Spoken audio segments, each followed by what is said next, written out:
There'll be food and drink and ghosts, and perhaps even a few murders. You're all invited.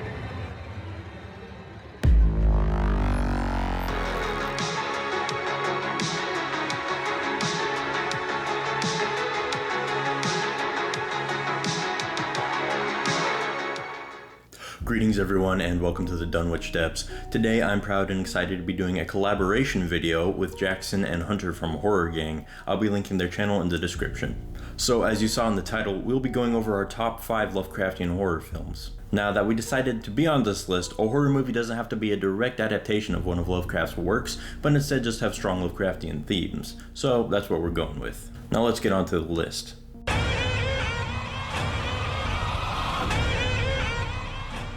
To start out this list at number 5, we have Event Horizon. This is a pretty gritty sci-fi horror movie that does an excellent job being creepy. Now, I personally don't find a lot of sci-fi horror to be very scary, but this one does definitely take the cake. It plays off the main idea of Lovecraft's cosmic horror themes, which is that there's powers and beings in the universe that we were not meant to encounter. This movie has a lot of jump scares and some pretty disturbing imagery, but the suspenseful atmosphere and excellent performances by Sam Neill and Lawrence Fishburne made this a necessary addition to our list. Now to quickly go over what this movie is actually about, basically a spaceship crew gets a distress signal from a ship, which happens to be the Event Horizon, which was a ship that went missing about 7 years ago, I believe. And so they all go to check it out, and what they find is that the crew is missing, and there's something evil or sinister about the ship. It's warping people's minds, and everybody starts just seeing things and hallucinating. And I don't want to go into a very spoiler-heavy review, so basically I'll just say that stuff gets pretty freaky really fast, and it is definitely an extremely unique concept, so I'd recommend checking it out.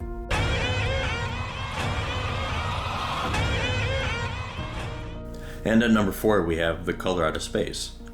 Now, to be honest, I really didn't know what to expect when going into this movie. I've read the H.P. Lovecraft story, and it's one of my favorites because it's so heavily Lovecraftian. I mean, the concept of a color coming out of space, a color that nobody can recognize, nobody can actually tell what it is, that makes everything grow and then just starts driving people insane. It's so bizarre. Like how do you come up with that?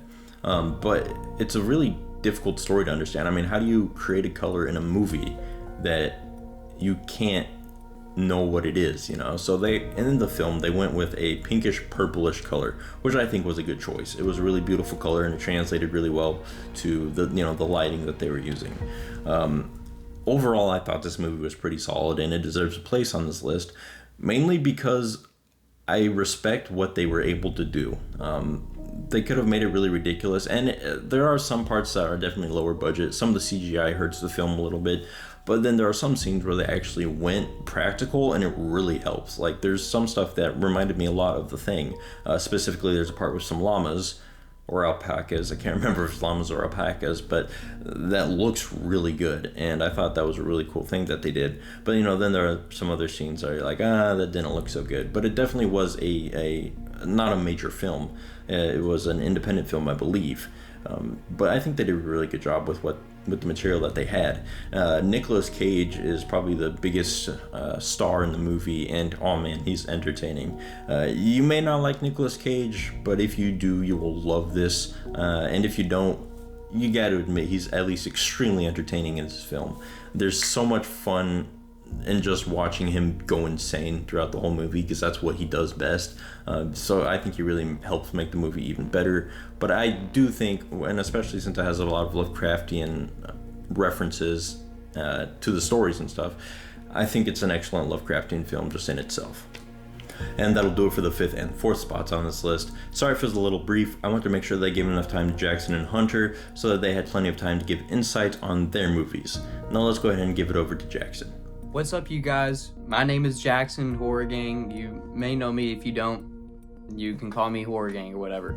But anyways, shout out to Taven for letting me come on, and those are both some great picks for some Lovecraft style horror. Today, I got 2 more picks for y'all.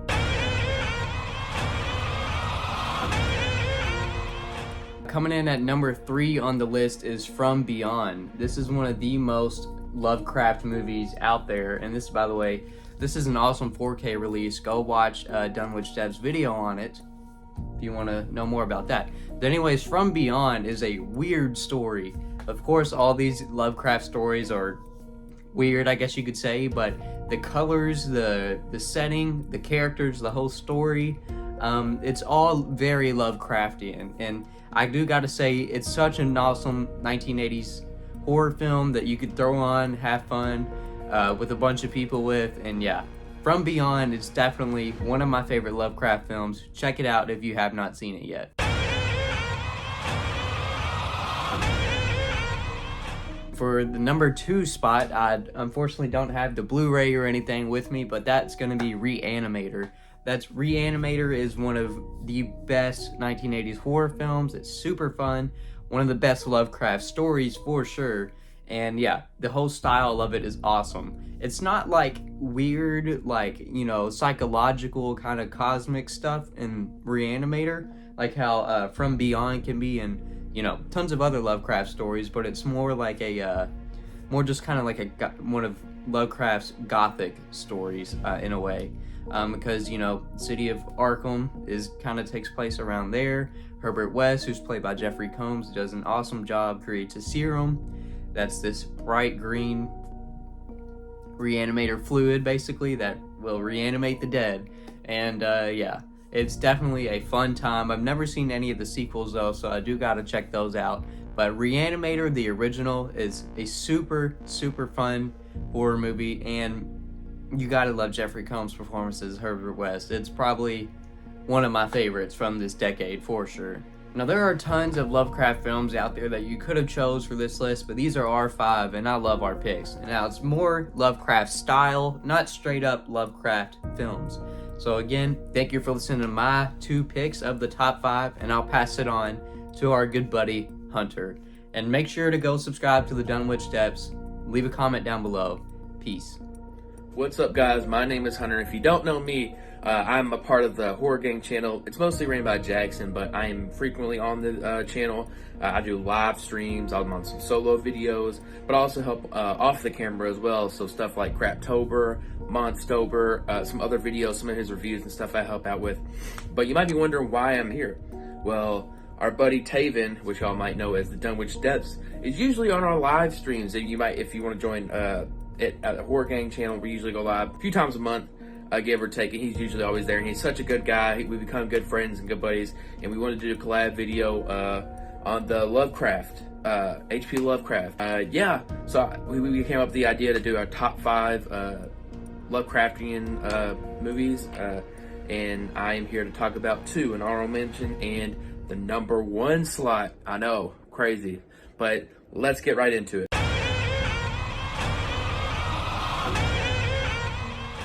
So, coming up with our honorable mention, I felt like it was only right, actually not just me, Jackson and Taven, that we, you know, put one of the first ever H.P. Lovecraft adapted films on the list, which is The Haunted Palace from 1963, written and directed by Roger Corman. The story follows an old warlock who is played by Vincent Price, who is condemned to death at the beginning of the movie and is burned alive, but before he dies, he curses the village. A century later, his descendant, or a great-great-great-grandson, who's also played by Vincent Price, him and his wife move into the Haunted Palace and meet Simon, who is played by Lon Chaney Jr., who is also the Wolfman. Through the palace, it is cursed from Vincent Price's earlier character, the Warlock, and stuff begins to happen, which all the blood and descendant from the evil and the curse the Warlock gave to his great-great-grandson, Vincent, who's also his name's Charles, takes a hold of him. This is where the Lovecraft story comes in. He has a short story about the case of Charles Dexter Ward, which if you haven't read, go read it. It's it's a short story. It's really cool, but it's basically the premise of this movie, even though it's technically not like the main story of this movie, but it really is. Not only do we get a short story from H.P. Lovecraft, we also get the first ever recognition of the Necronomicon, which if you know, the Necronomicon's also in the Evil Dead franchise and numerous other film franchises and movies. Also in this one, they have a lot of references to Arkham. And if you don't know what Arkham is, if you've ever seen Batman, the Arkham Asylum, it came from Lovecraft. Overall, the film is really, really cool. One of my favorite Poe, Corman, Price movies, along with Fall of the House of Usher, Pit and Venom, like I said earlier. It's really cool. The atmosphere is amazing. The set design, the castle, the palace, the woods part, the fog, the atmosphere is amazing. It builds really great suspense with the characters. Vincent Price is amazing. He, as always, so menacing and so evil, and his playing this kind of like Jekyll and Hyde character, which is very impressive.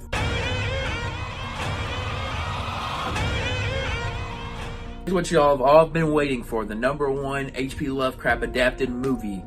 Okay, even though it's very questionable if it is or not, but we decided that it is because this is Lovecraftian. And if you stay tuned to watch the end of this last little review, you will see why. And that is the perfect sci-fi horror, body horror movie, in my opinion, 1982's The Thing from John Carpenter. The story follows a research team in Antarctica who are hunted by aliens that are shape-shifting and take shape of their victims. There's all kinds of aspects of this movie that I really, really love, and one of that is the music. There's a big misconception about who did the score for this one. A lot of people think John Carpenter did it himself because, he's known for doing his own scores, but it actually wasn't. It was actually known by a famous composer, Ennio Morricone. Another really big thing I love about this movie is the cinematography. The guy behind the camera is Dean Cundey, and if you don't know who Dean Cundey is, he has frequently worked with John Carpenter's movies such as Escape from New York, Halloween 2, this one, and numerous others. But he's also worked with Steven Spielberg. But I think the biggest thing about this movie that stands out from a whole bunch of other horror movies, and why I think it's up there for the greatest, if not the greatest, is its work with practical effects. Of course, everybody knows the practical effects boom in the 80s, and this is early 80s, and it just takes it to a whole nother level. Rob Bottin, who was the head of the practical and special effects team, really took these things that John wanted to create and just put them to another level. It has inspired so many other people with special effects like K&B. If you ask a lot of people who has the best practical effects in film and horror, they're going to say The Thing. Now, you might be wondering, how is this Lovecraft related, or, what does that have to do with Lovecraft? Well, I'm about to tell you. I'm a big fan of this being a Lovecraft film. There's a lot of movies out there that take, inspiration or short stories and just, take a little piece of them and add them into the movie, and you can consider them Lovecraft movies. This is exactly that. Thing is inspired by a short story from 1936 that he wrote called In the Mountains of Madness. In the Mountains of Madness, it basically follows the same story about a group of researchers going to Antarctica where they find, mysterious things, which is basically this movie in a nutshell. Now, The Thing 1982 is technically a remake from the original The Thing from Another World from Howard Hawks, which if you haven't seen it, I recommend it. It is awesome. I asked to do The Thing specifically because it is one of my favorite horror movies of all time. It's in my top 5, if not 3, hell, if not 1. There's so much from the directing, the score, the cinematography, like I said, all and before previously, makes this movie perfect to me. But that is going to wrap it up, everybody. Thank you all for watching this video. Me, Taven, and Jackson worked really hard on this, different locations, getting this collab together for y'all because we want y'all to check out Lovecraft. Lovecraft inspired so many things in so many of these movies we talked about and numerous others. Go do some research, check it out, read some of his short stories, which are so compelling and dark and twisted, and he's amazing. If you like this video, make sure you hit that like button, subscribe, show my man Taven some love. Also, since we're here with Jackson, I'm gonna shout him out because it's also a shout out for me. I love helping him out, I love helping Taven out, so I was gladly able and willing to help do this collab video. Thank you all again, peace.